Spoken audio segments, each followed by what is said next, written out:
Okay, ladies and gentlemen, we're back and we're talking about how to get your own loan modification. Okay, we're going to talk about, as we talked about, the 10 tips on how to qualify for a loan modification. We took like almost 5 minutes just talking about tip number 1 because it really was an important one. If you didn't watch that, then just scoot back a little on this video and you'll be able to watch it. And if it's broken up into segments, just go into the other segment.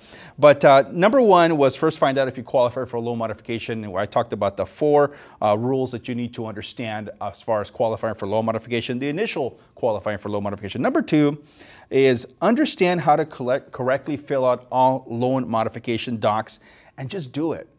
Okay, here I talked to a lot of people, a lot of lenders throughout the years, and one of the things that we were so successful in doing loan modifications really were, and I mean that because when you do 76% or more of the people that come in, when you help them with the loan modification, that's pretty successful. Why? Because 6 to 7% of the people on a nationwide basis were getting loan modifications at the time. So we're doing probably 10 times more than the average person in terms of success rate. So I talked to a lot of people and a lot of lenders and asked them, what's one of the biggest reasons why you deny loan modifications? You know what they said?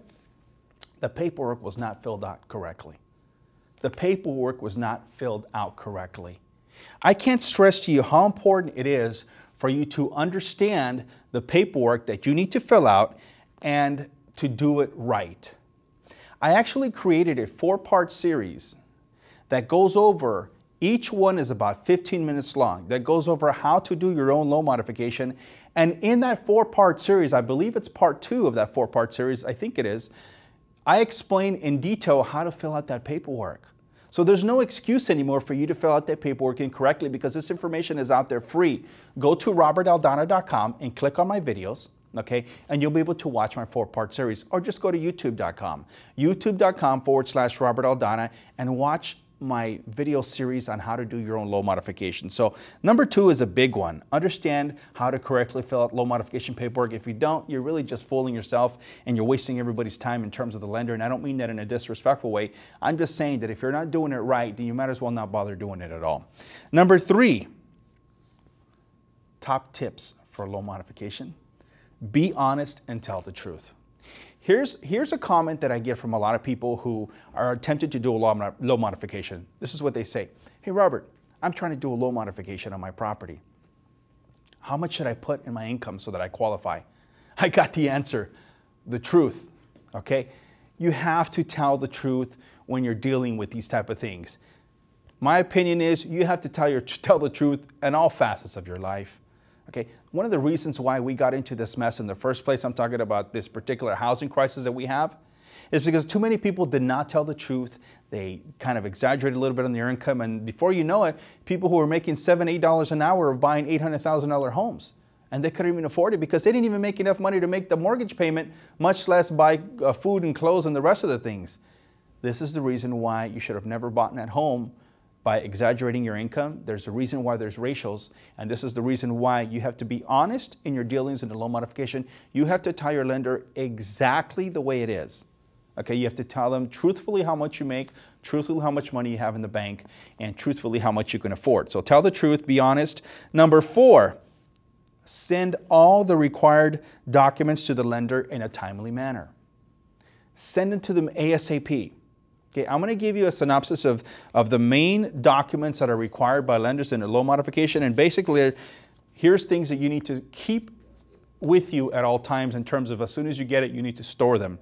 And you're going to need to send these to the lender when you submit your loan modification application. Paycheck stubs. They're going to want the last 30 days of your pay stubs so that they know more or less how much you're earning. Okay, pay stubs is very important. And that's for all borrowers on the property.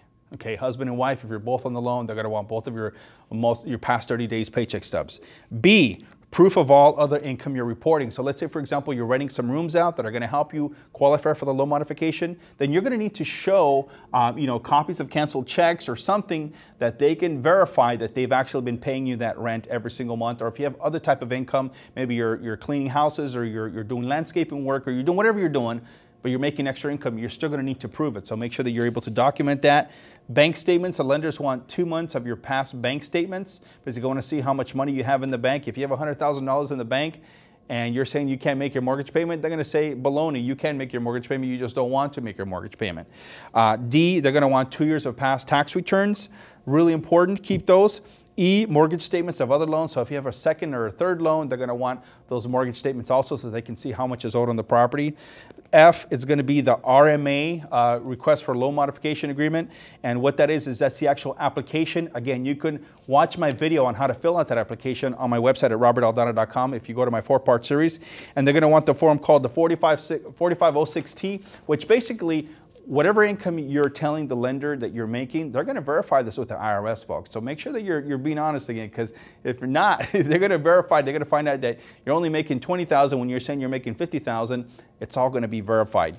H, there's going to be a Dodd-Frank certificate. There's a document that's a Dodd-Frank. You need to submit that along with the rest of your paperwork. And they're also going to want a utility bill showing occupancy because they want to make sure that you're living in that property, and you're going to have to show them like a PG&E bill, some type of a utility bill that has your name and the actual property address. And J, a hardship letter.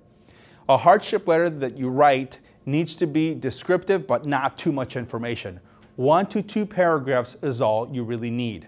Get down to the point. Make sure that you tell the lender that you want to keep your home. Okay? Make sure that the lender knows that you want to keep your home. Because if you say, you know what, if you don't give me a loan, I don't care, I'm going to get rid of it. Lenders don't want to hear that. They're just going to say, okay, forget it. Because you got to remember that these people who are reading these applications are human beings also. And some of them have a little bit of an ego. Believe me, I know these things. Okay, I've dealt with these people for so many years.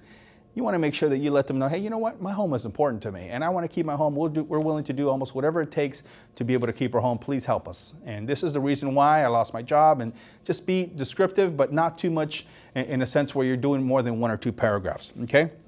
Now, number 5 tip that I can give you, and I love this tip because this is really super important, and that's document all the conversations and actions at all times.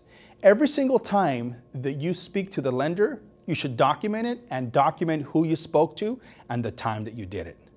Do like a communication log in a little folder, a little binder where you have all your paperwork, and write it all down. Whenever you send them a fax and make sure that your fax machine is set up so that it gives you a receipt of that fax. So in other words, it gives you a little report that tells you that that lender received your fax, okay? Get that information together, document it, and just write down, sent them pay stubs on this particular date on that particular fax cover sheet confirmation. Document all the conversations that you've had. There's many reasons for that. One of the reasons is they lose the paperwork. Another reason is the person who was working there before no longer works there, and you may have to hold their hand again and tell them how to do their job, believe it or not. It's like the blind leading the blind, right? Sometimes it is, but unfortunately, that's the way it goes. But those are the 5 out of 10 tips, folks. It's been a pleasure chatting with you today. We're going to have to wrap this up, but I'll tell you what. Watch our next program. We're going to complete these 5 tips to get a loan modification. And if you want more information, visit my website at robertaldana.com. Lots of videos, information. Shoot me an email to robert@robertaldana.com. If you want the quick sheet that'll show you how to qualify for loan modification within a matter of a couple of minutes, email me to robert@robertaldana.com.